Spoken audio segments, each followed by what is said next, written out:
Welcome, everyone, to episode 57 of the Highly Relevant Podcast. I am your host, Jack Rico, and it is Thanksgiving weekend. I'm sure you guys are preparing your turkeys, gathering with family, friends, and I'm sure you have lots to be thankful for. I, for one, am very thankful for having health, being able to do a job that I consider so much fun, and to be able to talk to you guys week in and week out, and to see those around me very healthy as well. I'm excited about this Thanksgiving episode. Big movie coming out this week called Coco. It's Pixar, and guess what?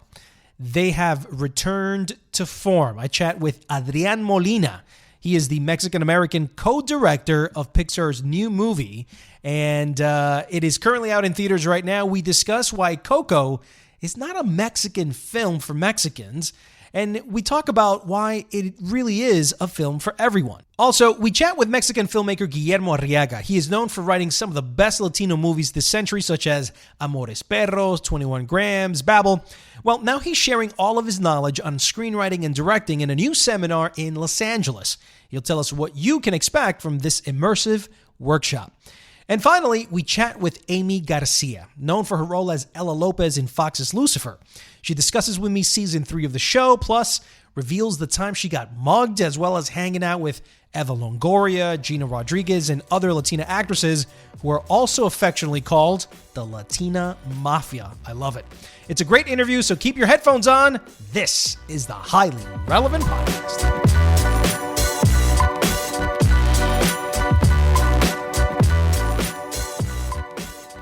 Pixar has a new movie out called Coco, and it's the first ever Latino-themed animated film the studio has ever done. It takes place in Mexico and centers around a young boy whose dream is to become a musician like his great-great-grandfather Ernesto de la Cruz. Co-director Adrian Molina, also the first Hispanic to direct a film at Pixar, he's joining me now in person to discuss cultural authenticity, the challenges that came from that, and why the movie is not just for Mexicans. Once every year, our ancestors come back to our world. Please have a safe journey. To see family and friends. But no living person has ever visited their world.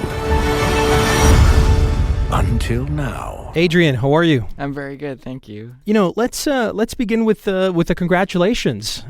Mexico, your movie Coco is the highest grossing film in the history of Mexico.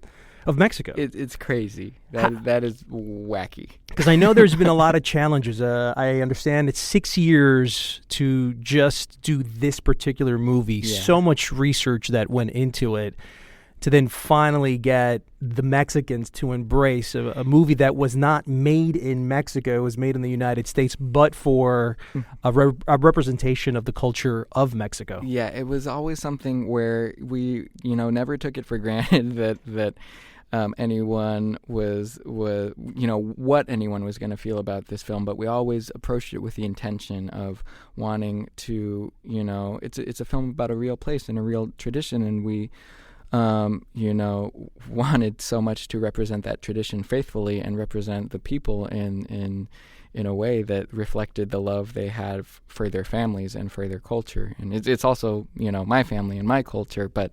You're Mexican-American, correct? I'm Mexican-American. Where were you born? I was born in California, in Yuba City. But my dad is from Southern California and my mother is from Jalisco. And so from a personal standpoint, I always wanted this film to be reflective of all the things I love about my family and my culture. But as a team, we knew that we wanted this film to be a love letter. But what you intend and what other people perceive are very different things. But the fact that this film has been received in the same way that we intended is an achievement. Feel very good. Yeah. We're so glad about that. This is the first Latino themed animated film, correct? That Pixar has done. Yes, I believe so. That in itself is historic. It's something that I particularly have been waiting for a long time. I'm 43 years old, and so all the Pixar films that I have seen, I think the only Latin sort of tinge that I've seen in a Pixar film was in a Toy Story movie where Buzz Lightyear was doing like a flamenco dance or something along those lines. There's a Spanish version. So I guess that would be like a Hispanic angle.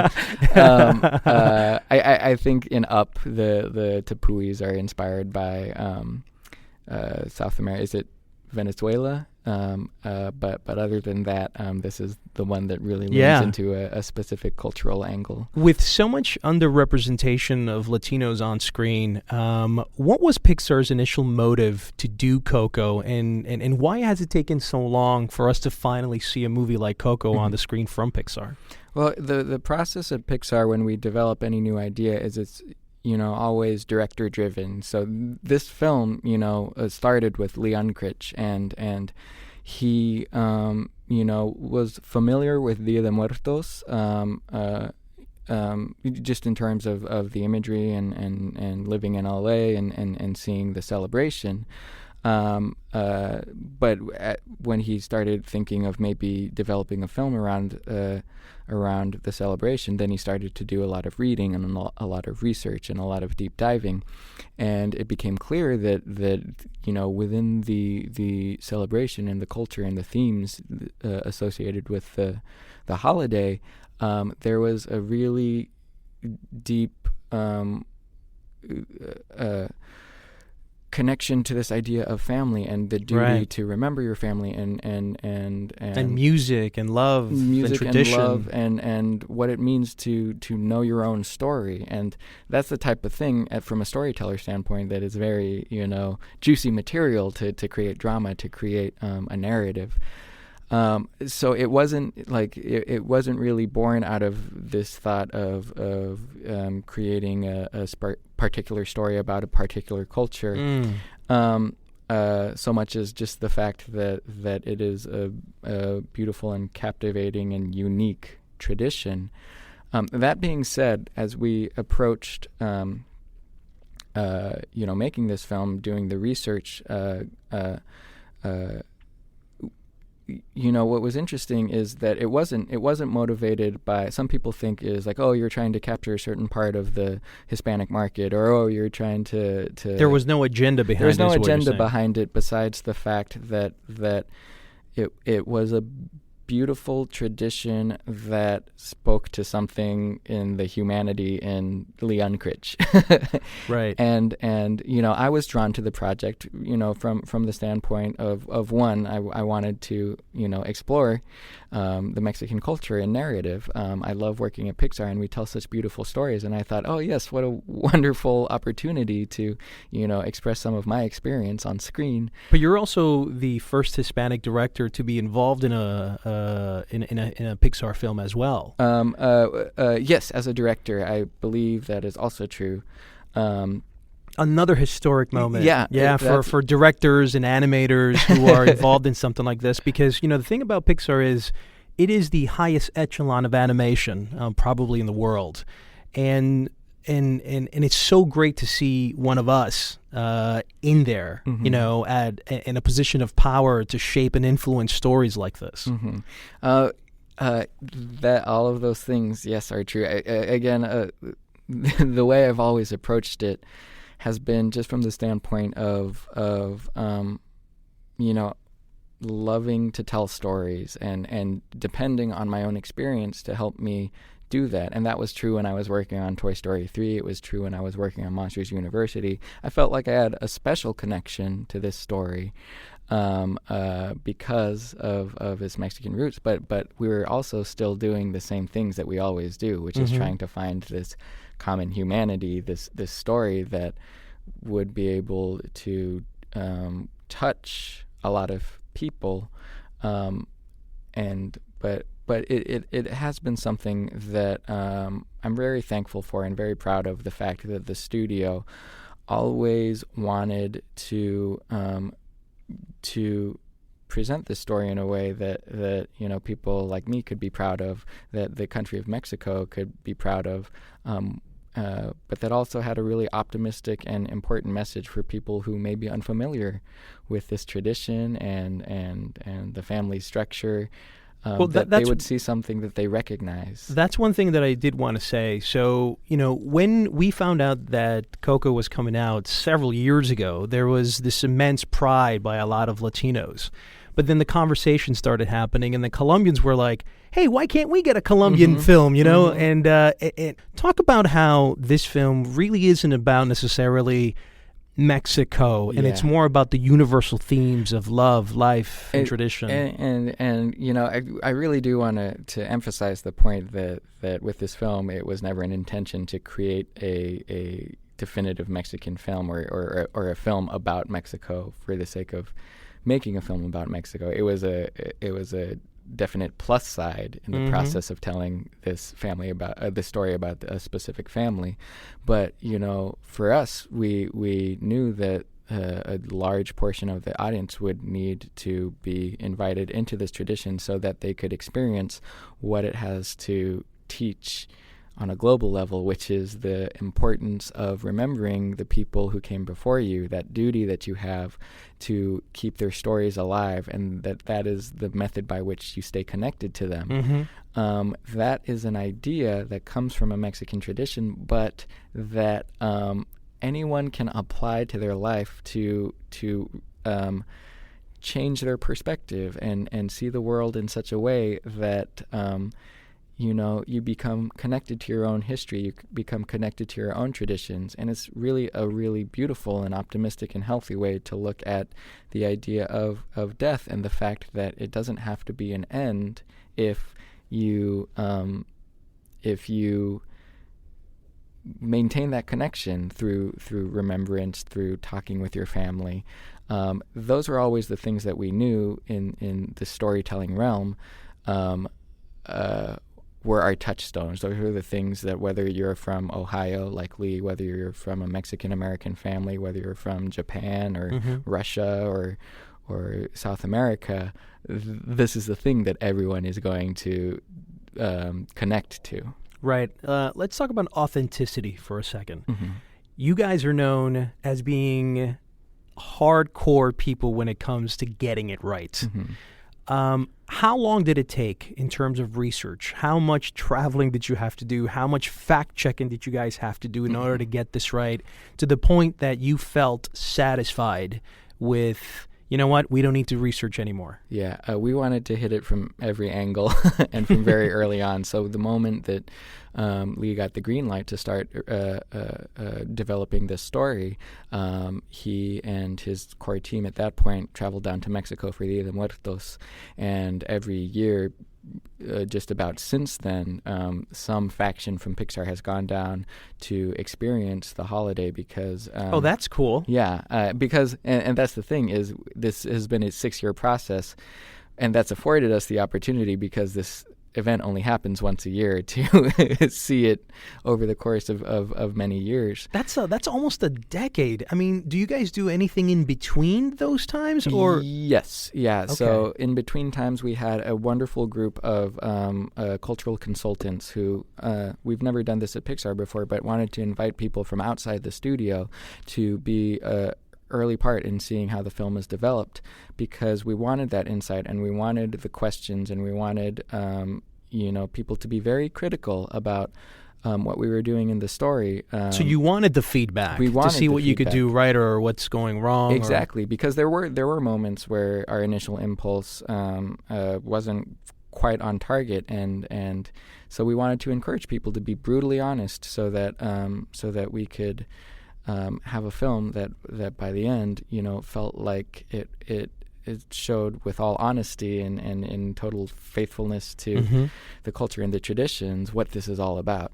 And that was not only helpful in doing that, it also helped to make the story better and richer. And I'm Mexican American, but right. I still only come from one aspect of experience, and to have a room full of 12 to 15 different people from the Mexican and Latino experience talking about their families and talking about what they have in common and talking about what's really weird and specific about that one aunt really helped us to be able to tell a story that didn't have to represent every experience, but represented an honest experience. And I think people watch that and feel that and fall in love with the family because of that. And my final question, Adrian, you are a sense of pride for many Latinos just because of what I had said before.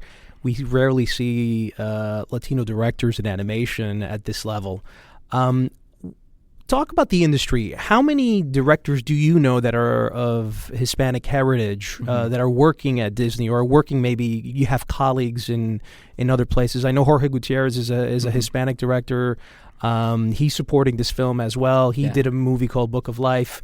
But what else do you think? How can you help in inspiring other, perhaps young Latinos to enter the animation world and become directors such as yourself?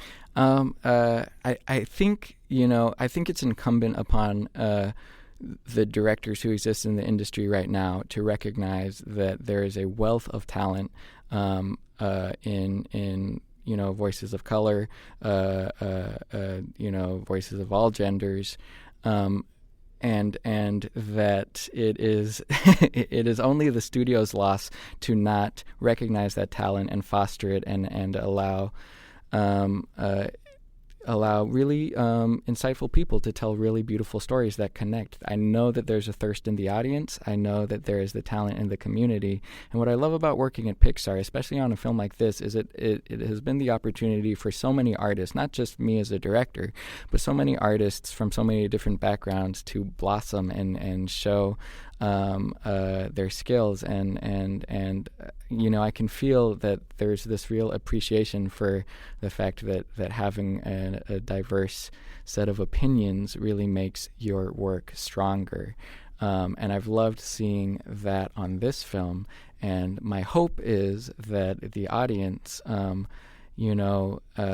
out and shows their support for these types of movies, so that there's no excuse for people to think that we shouldn't be telling stories from all different types of voices, all different types of places, and that there's a market for it. I think it's something that there's a real thirst for, and I hope to see a lot more of it in the future. I got to tell you, I saw the movie, and as a Colombian, it didn't matter that it was from Mexico. It didn't matter. What mattered to me was that you guys got it right. I almost cried 3 times was the number that I was at by the end of the film, and it was so amazing to see the color brown of skin, just like myself, on screen. And I think that was part of why I was a little overwhelmed, because I had never seen that at that level on a Disney Pixar film. So I think it comes at a moment where it's extremely important to see ourselves represented, and at the same time,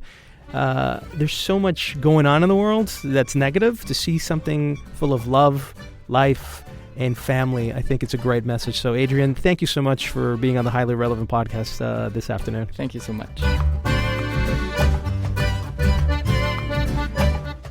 If you've been itching to learn how to become a screenwriter or a director, you might find Guillermo Arriaga's new class in Los Angeles very interesting. He has won 33 film awards in his career and has worked with A-list actors such as Charlize Theron, Jennifer Lawrence, amongst many more. Guillermo, welcome to the Highly Relevant podcast. No, thank you very much. Guillermo, the first time I met you was at the red carpet premiere of The Burning Plane that took place in Manhattan at the Sunshine Cinemas. And it was the first time for me that I had a chance to meet you. I think you were with your wife and children. Charlize Theron was there, but then there was a young actress that I had never seen before by the name of Jennifer Lawrence, who was there. And I think it was her third film. You had cast her, and she was not famous at all. She actually was the nicest, sweetest girl, but obviously had no clue of what the future was going to hold for her. I'm not sure if you remember those days, but that was the first time that I had met you. Well, Jennifer certainly have an idea that the future here was going to have, because I wrote her a letter saying, watch out, girl, because you're going to be a very important actress. You're going to be as nominated as Meryl Streep. You're going to win tons of Oscars. So be prepared, okay? I warned Jennifer Lawrence that she was going to be great. she still called the other day. She called me and said, "How you knew it?" And I say, "It was obvious, my dear. Your talent, if you cannot hide your great talent." Wow. You guys still keep in touch? Well, yeah, because she was hacked. She changes her email address and her phone number very often, so it's difficult to keep on with so many changes. But yeah, sometimes we call. She was a good friend of my daughter. They are basically the same age. Wow. They get along very well. While they were at the set. So it was fun to see the two girls. Absolutely. Well, Guillermo, you are a respected filmmaker. You've won over 33 film awards in your career. You've written, directed some of the most memorable films in Hollywood. And now you want to share your wisdom as you close in at the age of 60. And I feel like you have a lot to teach. And so you're going to be teaching a class in Los Angeles about screenwriting and filmmaking. Can you tell us a little bit about why this is taking place and what can we expect from this class? Well, the University of Guadalajara Foundation invited me this 28th of November. I am very honored to be invited. I was a professor for 30 years in several universities.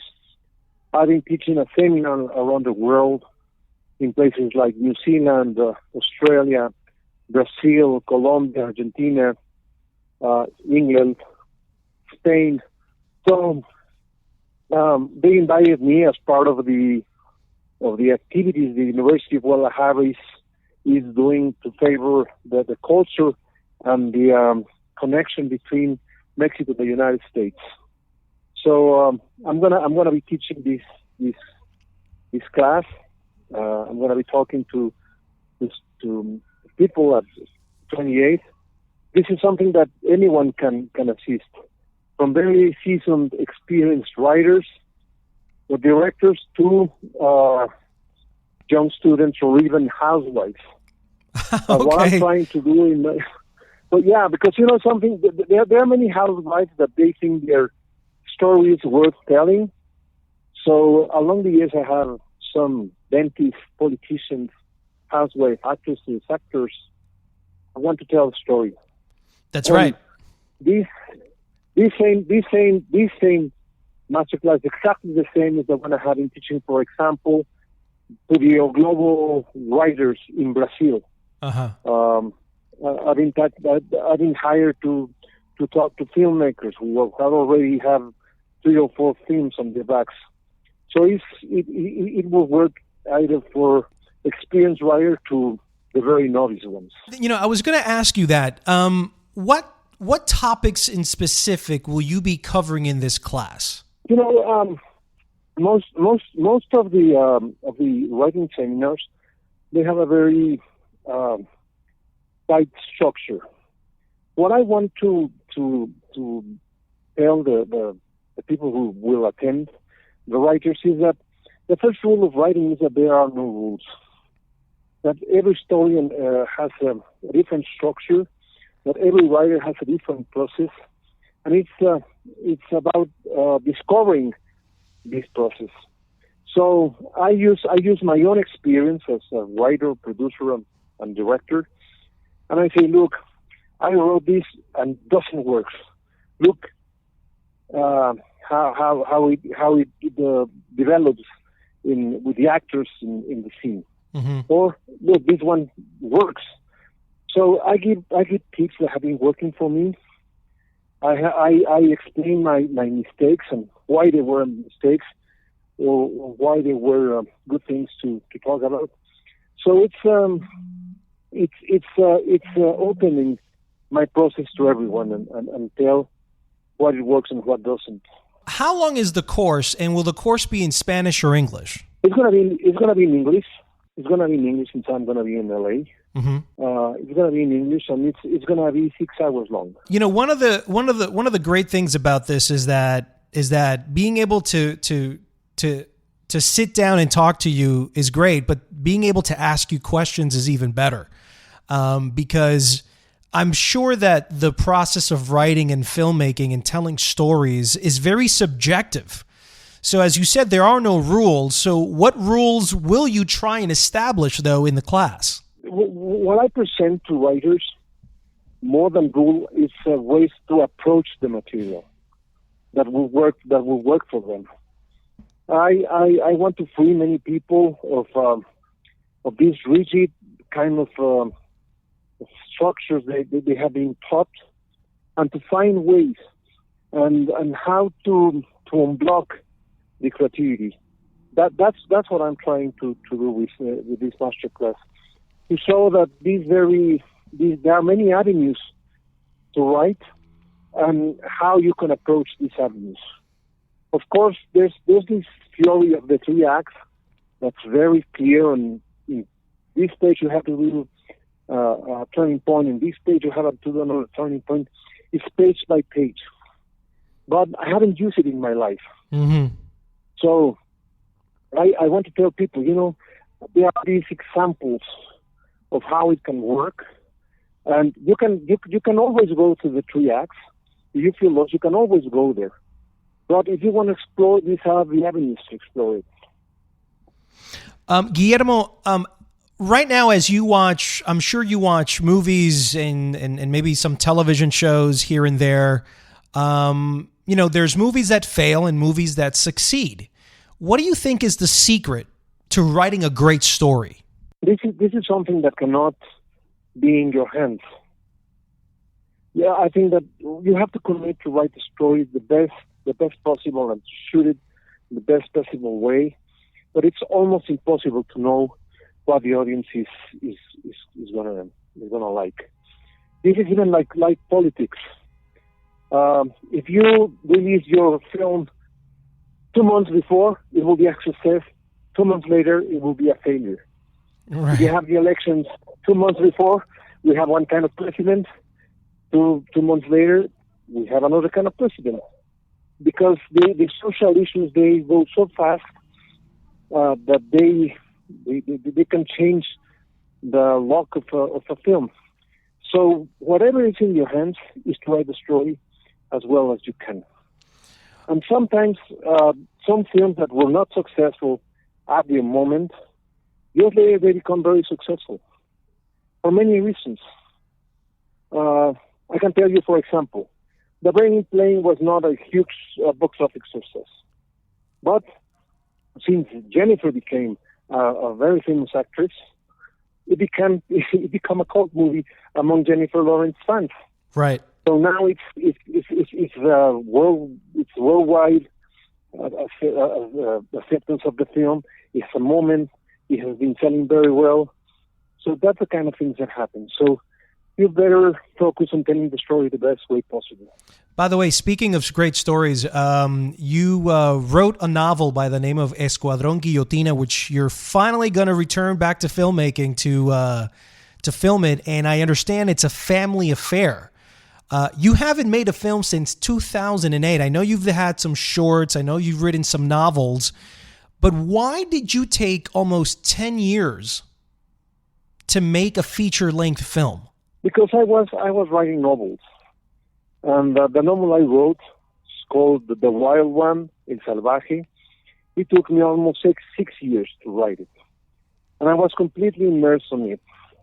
But at the same time I was writing the novel, I produced films.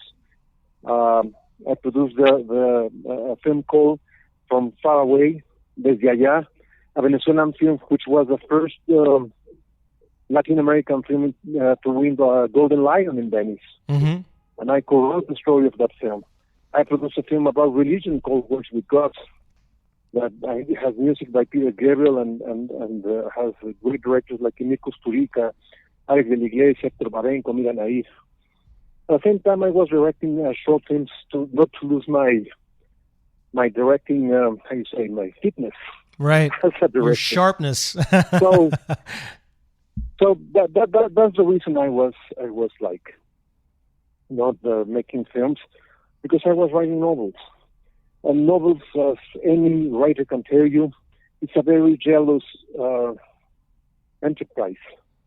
So I devoted myself almost like a monk to write Wow. 12 hours every day for almost 6 years. So that's the reason why. Is it true? I heard a story where you said that you were never going to ever work for another director, and that the only way you would ever direct again was if you could only direct your own movies, or if you had the ability to work with your children. Is this true? Yeah, it's true. I will not write for other director. If I write, I would like to direct it myself. But why is that? To direct. Why is that? Do you feel that that you have to have so much control over your work that you can't entrust it in someone else's hands? No. It's not about control. It's about collaboration. I love collaboration, and I've been here so many years by myself writing novels that I want to go out and direct either my own material or someone else's screenplay. But I really want to direct now. This is another stage of my life. So if I write, I would like to write something that I will direct myself or my kids. Right. But right away, they work together as directors. The brothers Arriaga, it's Mariana, my daughter, and Santiago, my son. They work together as directors. So I want to write for them. And so the movie that you're doing next is called Escuadrón Guillotina. It was a novel that you had created around or published around 1991. So it's been in your hands for quite some time. It sounds to me like your children are going to be either writing it or co-directing it with you. Tell us a little bit about Escuadrón Guillotina. Escuadrón Guillotina, I will direct it myself. They're going to help me to produce it, but I will be the sole director. And I wrote a screenplay, part of the original trilogy I wanted to direct, which is the trilogy that was Upon Open Sky, the first screenplay of that trilogy. Next one was Amores Perros, and next one was 21 Grams. The way I envisioned this trilogy began with Upon Open Sky. But I sold the rights to a company, and I just got them back. So that screenplay, Upon Open Sky, A Cielo Abierto, is going to be directed by my kids. That's the real original story of the trilogy I designed. That's fantastic, Guillermo. Listen, and before I let you go, I wanted to ask you about Hollywood for a second. You know, John Leguizamo recently wrote an article on Billboard magazine about the underrepresentation of Hispanics in the Hollywood community.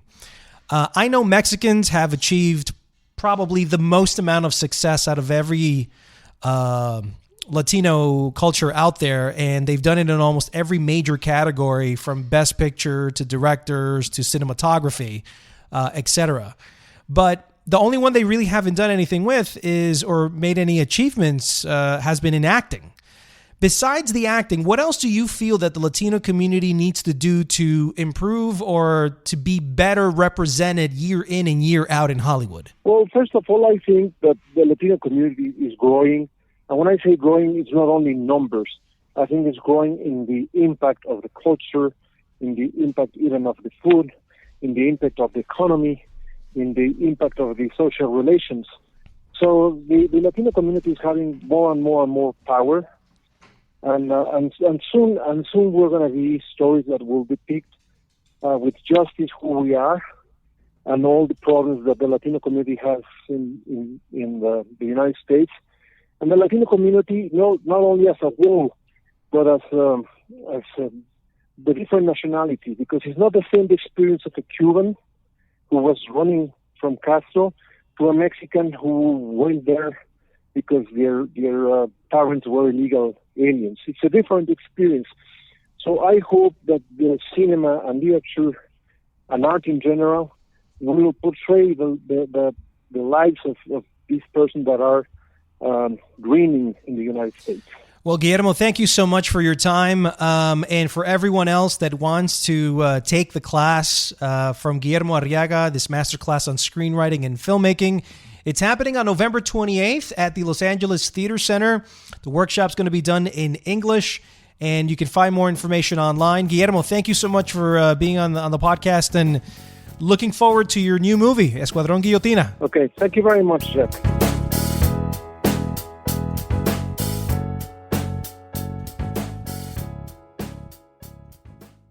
Fox's action comedy Lucifer is back for season 3, and Aimee Garcia, who plays Ella Lopez, hops on to discuss the show's appeal, but also how her Hispanic heritage has inspired many young Latinas to feel that they too can achieve their dreams in Hollywood. Aimee, glad to have you on the podcast. Thank you for having me. So I'm Colombian American. Just was reading up on you and found out that you're Mexican and Puerto Rican. I am, but I actually went to Colombia a couple years ago. What? I loved it. Okay, so was that vacation? Was that business? Vacation. I went to Bogota, and then I remember going to La Chorrera, which is like this huge waterfall. I hiked for like 45 minutes with my friend who lives there. But wait a minute. And it was awesome. So was this something that was recommended to you from a friend, or was this something you read in a magazine and you're like, I gotta go? No. She lives there. She actually works for the CIA. Whoa. And she, yeah. So I felt mucho safe, and I was like, I want to do something that I would do if I lived here. And so she was like, I got it. I've been wanting to do this hike forever. And yeah, I think it was called La Chorrera, and it was amazing. We literally hiked for like 35 minutes. It was one of the most beautiful waterfalls I've ever seen, and right outside of Bogota. And it was a great day trip, and I just thought, I have to come back here. Oh, well, so that's my experience with Colombia. I love Bogota, but what they say is like the jewel of Colombia, and maybe even South America, is Cartagena, which is on the coast of Colombia. Yeah, but I felt like that was a place you got to go with a special someone. Yeah. Like, okay. I see what you're saying. And I'm like, I'm going to save that for when I'm, for when I'm with a special someone, and then I'll go to Cartagena because it's a very romantic place. You got Lucifer. It's already in its 3rd season. What do you think is the main appeal of the show? I think it's the fact that the person or the celestial being you would least expect to seek redemption is seeking redemption. And I think there's something very universal about being human and having regrets and flaws and wanting to be better. And I think that we look at this charming, charismatic, handsome actor and think, well, if the devil can seek redemption and be forgiven by God, then so can we, and so can anyone, right? So it's, I think it also doesn't take itself too seriously. I think it's really a one-of-a-kind show in that, yes, you see larger-than-life celestial demons fighting angels, and you have these, these creatures that are centuries and centuries old, and you have these biblical people come back into the story, and it has this kind of this grandioso aspect to the show, but it's also really, really funny and really grounding in that it deals with, unrequited love, which is a very universal thing. I think we've all been in love with someone who didn't love us back, or dealing with, being a single parent, or dealing with having to work with an ex, and dealing with female friendships and male friendships, and all those things that are very human and grounding. So we have that too. And then we also have like our case of the week, but it's just one of those shows that I think is, especially in the world where you turn on the news and get depressed, and then you turn on the other news channel and you get more depressed, and then you watch a 1-hour drama and it's even more depressing. We're the kind of show where we're full of heart. Right. And you're going to get amazing stunts and action sequences, but you're also going to cry when you least expect it, and you're also going to laugh out loud. So for me, there's not a lot of shows that are, especially in the 1-hour format, that you can see, even something simple as The Scientist, right? I'm the scientist on the show, but a couple weeks ago, I went undercover as a Vegas showgirl, Miss Congeniality style, and went to Vegas and did a full-on show-stopping Vegas number with the devil who sang. and on what other show are you gonna see that, right? So it's just a kind of this one-of-a-kind show with amazing cast chemistry, and I think it's really funny, and I think that the best types of stories have heart and humor, and that's what I think we have in spades, and we've kind of been the show, like I said, I mean, we keep beating really high-profile shows, and we have this crazy international fan base and domestic fan base, and And I think it's all word of mouth because it's just hitting that spot where people can find and see a little romance and laugh and just feel like they're not alone in the world. You know, one of the things that's interesting is that you're, as a Hispanic actress, it's great to see you have fun, but it's also great to see you working so much. You've had a great career, woman. You know, in a place where John Leguizamo writes an article for Billboard and talks about the underrepresentation of Hispanics in Hollywood, film mostly, television as well. He just did I'm not sure if you've had a chance to come to New York and see John Leguizamo. I know you work with him is it Lies and Alibis? What was it? Yeah. I'm not sure if you guys have kept close, but in New York, he has a show called Latin History for Morons that I just had a chance to see the other day. And it's basically him sort of teaching anybody who's non-Hispanic a little bit about Hispanic history.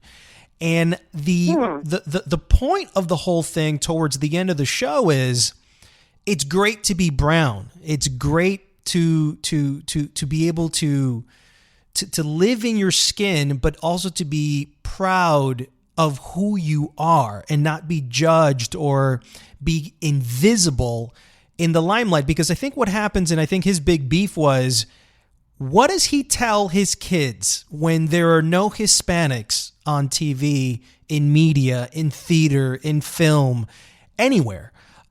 What do they look up to? You know, you have little boys and little girls who says, well, you know, Obama is president, I can do that too. But what happens when you don't see yourself represented anywhere? So in your particular case, you're doing so much work. You have almost become sort of like this beacon of success for a lot of Hispanics. Have you ever seen yourself that, man, I got to carry sort of this Hispanic flag on me for everyone else, for every Hispanic viewer? Or do you not see yourself under that guise? Well, I had my first experience of realizing that the choices I make professionally affect young girls socially when I was on the George Lopez show, and I had 5 young girls come up to me, and it literally was like the United Nations. It was like an Asian girl, an African American girl, a white girl, and a Latin girl, and they all ran up and they said, "We love you on George Lopez. Veronica's hysterical and so funny and so bratty, and we love her, and she's so stylish, and oh my gosh, she's the best." And at that moment, I realized, wow, I'm playing a millionaire on TV. I was Andy Garcia's daughter, George Lopez's niece, and I realized that I was the only Latina millionaire on any sort of insane of media. That's the stuff, but that's the stuff that we criticize because we're always being seen as thugs and drug dealers and maids and, for example, devious maids, et cetera, et cetera. And here you are contrasting and actually elevating the image of the Hispanic actor to where they should be, you know, on equal footing with every other ethnicity or race on film. Yeah, and so I guess that was the first moment that I realized, wow, I'm not just working to pay rent. I also have a like an ambassador responsibility to choose my roles wisely. And so I completely took that, you know, baton with honor. And since then, I really just try to focus on doing the work and being not only great, but being like my personal best, because that's what I can control. And I've been really fortunate. I mean, on Peter Berg's show, I was able to represent, a military helicopter pilot who flew Black Hawks in Afghanistan. And in RoboCop, I got to work alongside Michael Keaton and Gary Oldman and Joel Kinnaman and play a scientist in the future. And that role wasn't written Latina, but I said, why can't a Latina be a physicist, scientist, and engineer? So Jose Padilla, who was the director in that, who is currently directing Narcos, you know, thought the same and hired me. And I thought, wow, here's $100 million budget movie where people all over the world are going to get to see a Latina as a scientist. So I definitely feel like it's changing. I mean, my role, honestly, is one of my favorite roles I've ever played. They call her the Latina, they're like, she's not even the Latina, they're like, she's the female Peter Parker, because she speaks Klingon, she speaks French, she speaks Spanish, she's clumsy, she has no filter, she doesn't know when to stop talking, smartest person in the room, but she's also from Detroit, so she knows how to pick a lock. I mean, it's such an interesting character, and I feel like it's, I think it's a lot of pressure to think, oh, I'm because I'm not alone. I mean, I just went to Eva Longoria's house a couple of weeks ago. Ferrara and Gina Rodriguez and Rosario Oh Dawson, my Zoe God. Saldana, and Gloria Calderon, who created, and we literally created a Latina Mafia, spearheaded by Eva and America and Gina. I love that. So this is not, I'm definitely not alone, like Stephanie Beatriz, who just did an incredible film that's out. I think it's called Light of the Moon. I just interviewed her for our podcast. Yes, yeah. So I actually don't feel alone at all. I feel part of a greater community. Mm-hmm. And even though someone did tell me the other day that Ella Lopez is currently the only Latina scientist on primetime TV, I don't know if that's true. I don't. I think it is. I think she should be one of many. Yeah. But I will say I remain super optimistic. I mean, Eva Longoria sells a show every year, and like I said, Gloria is working with Norman Lear, and they just got picked up for another season, and it's an incredible show with Rita Moreno and Justina Machado, and I feel like I keep seeing Latinas represented I just did a Mexican vigilante superhero movie where I play a young woman from East LA who goes off and gets her college degree and then comes back and teaches the community, and I feel really proud that I'm the female lead in this Mexican superhero movie. Wait, so hold on. I love this. I love this premise. So who's directing? What's the name of the film, and when is it coming out? It's being directed by Ben Bray, and Joe Carnahan is producing, along with Lorenzo de Bonaventura, who, as you know, did of course, one of the best producers in the world. Yeah, it's called El Chicano, and it's a Mexican superhero movie that stars Raul Castillo from Looking and Atypical, who's actually a New Yorker, and I play his fiance, and it's incredible. There's the 10 lead actors are all Latinos, and it's a great story about East LA, and I feel like the world is ready, even with Coco coming out, right? I just interviewed the director, Adrian Molina. Yeah, I feel like it's changing, and I'm really excited. So I am a Pollyanna of sorts, so I do always tend to see the glass half full. But I will say I feel stoked that I get to represent a woman in STEM, that I get to represent, a woman in a superhero genre, that I get to be part of a comic book series, that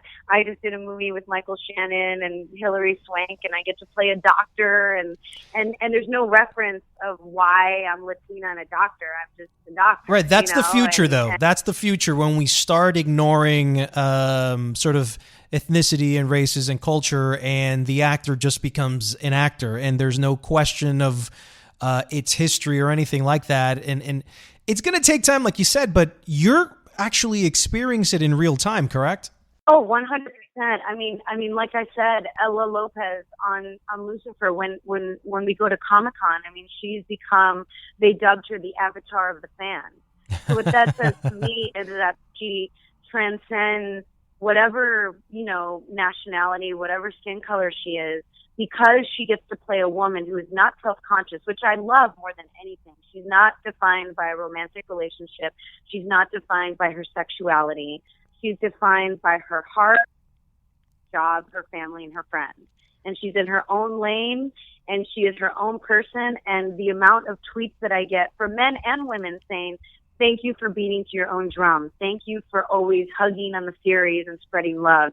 Thank you for being a positive role model. I'm a scientist and I'm a physicist. And, I feel like she's not popular because she's Latina. She's popular because Joe Henderson and Ildy, who are showrunners and our writers, wrote this great character, and I am lucky enough to play her, and I have an incredible cast, and she gets to represent all sorts of people who never felt like they were in the inner circle, right? And so it's my dream role, and I love it, and I think that the reason she's become such a beacon of the fans and such a fan favorite is because she is just such an interesting character who happens to be Latina. Right. But the most important thing it's is the secondary thing, the tertiary thing. Mm-hmm. Exactly. She's this well-rounded character who is smart, who is full of surprises. They call her Rain Man. She's a card counter. She knows how to pick locks. And when they ask who taught her how to pick locks, she's like, my abuelita. She comes from Detroit. She's multilingual. She's, like I said, she's clumsy. She's like the chess champion. I mean, she is just literally like Rain Man meets Peter Parker. And tell me another character, male or female, on any sort of digital platform or movie or, I feel like she's just in her own lane to the point where even Gunn started following me on Twitter, and now and we're like social media friends because I think he watches the show, and I feel like she's got this almost voice that's a very unique, almost Buffy the Vampire, right, pretty acerbic kind of. I mean, she's just so fun that the fact that her last name is Lopez is just icing on the cake, and hopefully, I don't even think it's the future. I think it's the now. present. And yeah. if you look at Disney shows, a lot of them are headlined by Latinas. Oh yeah, like Bella Thorne, Cuban, Victoria Justice, Selena Gomez, right? Yeah, she's the biggest. So the future to me is very bright, and so I'm giddy with excitement, and I'm definitely grateful. But yes, I have been very lucky, and I do seem to, always work, which is a huge blessing. Well, congratulations on that. And before I let you go, I want to go through a couple of cool lifestyle questions just to kind of get a sense, for your persona a little bit. You mind? No, not at all. All right, cool. What is a movie that you should love, but you don't? Oh, gosh, that is a really good one. I'm partial to the original Blade Runner. I know everyone loves the new one, but I'm just old school, and I love the old one. Of course, the original. I don't know, because I know it's a remake, but yeah, I'm partial to the original. Even though I know everyone was like, "Oh, Blade Runner is great," and I'm like, I like the old one, but I'm cool. just a Blade huge Runner. fan. It's so unfair. Yeah. Greatest act of kindness you've ever witnessed? God, that's a really good one. Well, I was mugged, and when was this? And I got mugged like 5 years ago, and that's crazy. And the guy had a knife and took my purse away, and I ran off, and I ran after him. Like Ella Lopez would. Yeah, exactly. Like Ella Lopez. And a guy who I've never met, and still to this day, he just jumped off his balcony. I guess he was on his porch or whatever. Holy cow! And just started running after this guy to the point where the guy jumped into, I guess it was like his buddy's car, like a getaway car, and started pounding on the window, and then the car drove off. And it was just a random stranger saw that I got mugged and literally jumped in front of me and the assailant and ran after him. Oh my God, this is like a scene out of Lucifer. This is like crazy. Oh, I wow. I know. So it was very heroic. What is your most treasured possession? Oh my God, family and friends. Hands down. Most moving moment that made you cry? I guess what really gets me is unconditional love. And it's never tragedy with me. It's always, people coming forward and helping remove rubble in Mexico after earthquakes, or people flying. A friend of mine flew to Puerto Rico on her own dime and just started giving canned goods to people in Puerto Rico. So I think lately what's really affected me is seeing how people have stepped up even more so sometimes in our own government. And it's been really heartwarming to see just people come to the aid of everything from donating blood, right? Like all those lines after Vegas, and people flying and driving and championing for those that are weaker than them and those who need help. Those are always the moments that I just lose it. My last one would be, is there an album that you'd recommend to everyone? Oh my God. I mean, I'm going to go old school here. I'm going to go old school. I'm going to go Etta James's first album. I feel like everyone should have that, because she was, I think she was 21 when she made her first vinyl. And I think it's great. Aimee, thank you so much for sharing all these amazing stories, and congratulations on all your successes. I know that you are definitely an inspiration to so many young little girls and to the Hispanic population that sees you as someone that has broken through a particular barrier and has broken so many glass ceilings. So keep up the great work. And everyone, check out Lucifer every Mondays at 9 on Fox. Oh, thanks so much.